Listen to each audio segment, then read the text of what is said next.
Yo creo que lo importante acá es que Argentina aplique algunas ideas que son de sentido común. Yo creo que Argentina se alejó demasiado del sentido común, yo te diría hace más o menos un siglo, motivo por el cual estamos en una decadencia que no para.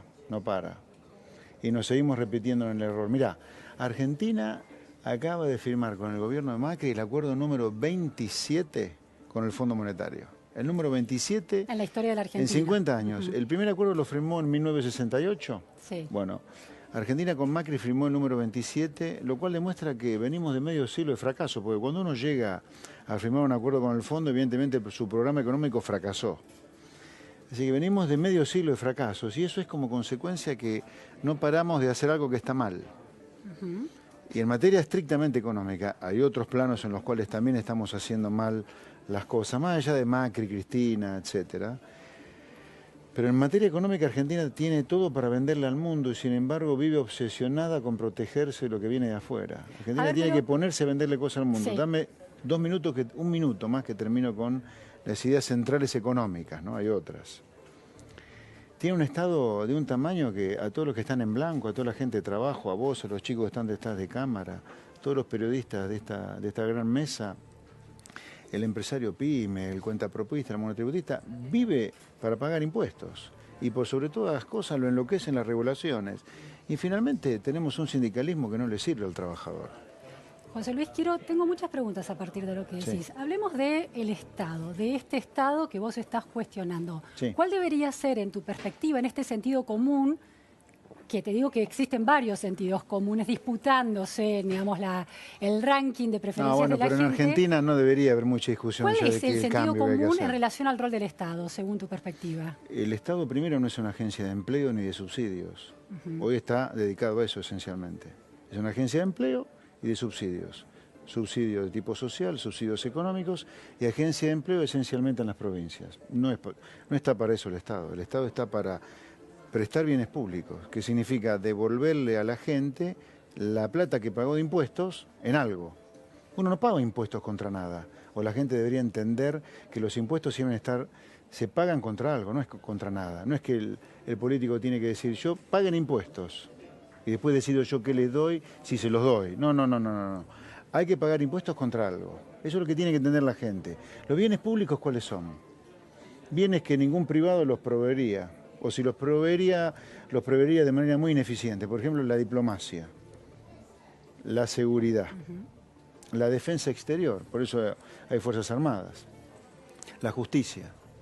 Esos son los bienes públicos que el Estado tiene que prestar, pero no está para subsidiar a medio planeta como ocurre hoy o generar empleo nada más. No está para eso.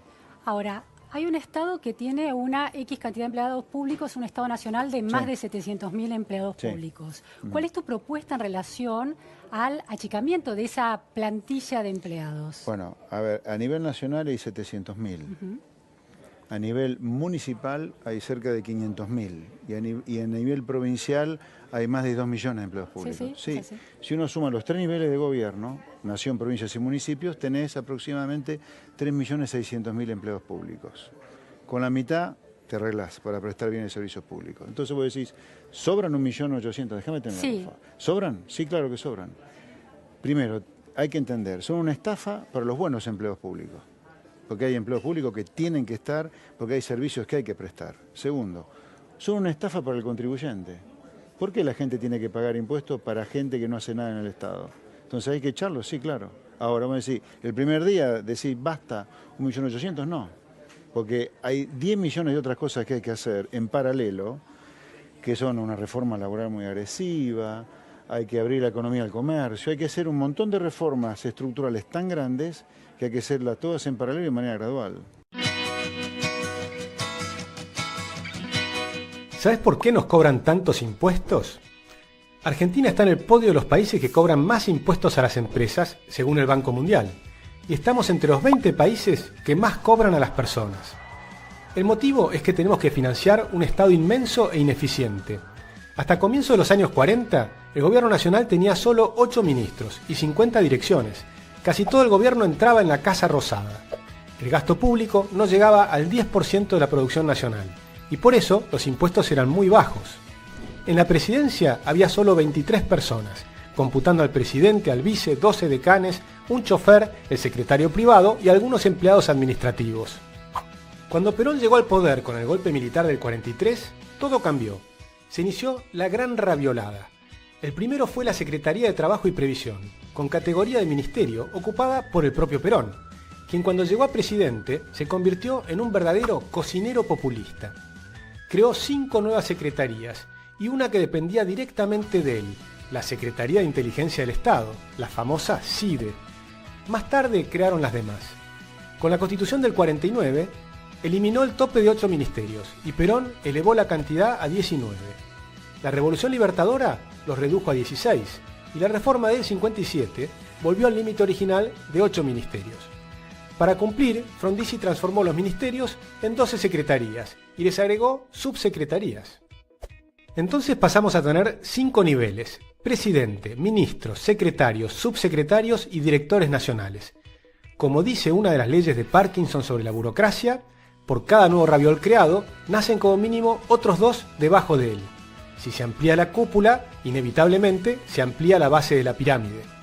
Para colmo, la Constitución de 1994 duplicó las funciones al agregar un jefe de gabinete con sus propios secretarios. Además, volvió a eliminar el límite de ministros y desde entonces se fijan por ley. Así, el kirchnerismo aumentó a 15 ministros y el actual gobierno a 21. Hoy tenemos presidente y vice, un jefe de gabinete con sus propios secretarios, 21 ministros, 85 secretarías, 204 subsecretarías y 187 direcciones. Encima hay 50 institutos y 91 entes descentralizados. Y en total sumamos 2.965 reparticiones. Y cada uno de esos ravioles relleno de gran cantidad de ñoquis. Por ejemplo, el jefe de gabinete tiene 5 secretarios y uno de ellos tiene más de 1.300 empleados. Si ponemos una lupa en un ministerio, podemos ver hasta dónde llega el absurdo. La Secretaría de Agricultura ascendió con el kirchnerismo a ministerio. Hoy es agroindustria. Y debajo se crearon 5 secretarías. Lógicamente, cada una de ellas se multiplica. Por ejemplo, la Secretaría de Agricultura Familiar tiene una subsecretaría de coordinación política y otra de desarrollo territorial. Es decir, van a coordinar políticamente los subsidios que reparten para hacer huertas en todo el país. Más dinero a cambio de votos. El campo argentino produce alimento para 400 millones de personas y es el sector más castigado por los impuestos. Lo que necesita es que le saquen los impuestos extraordinarios y no lo molesten. No necesita subsidios. Son demasiados funcionarios que para mantenerse ocupados se piden entre ellos interminables informes y además complican con trámites inútiles a los ciudadanos. Para intentar coordinar todo ese caos hay un total de 905 unidades de coordinación o articulación.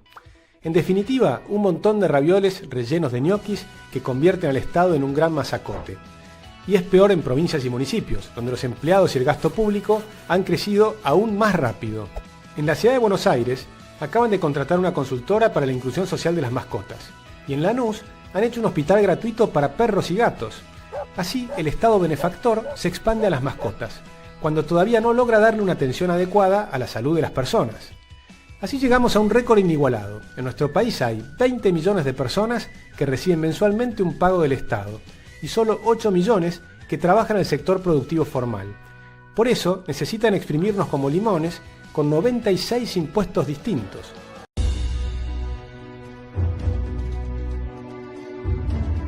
Un diputado o senador nacional tiene entre 40 y 80 colaboradores. Una verdadera pyme.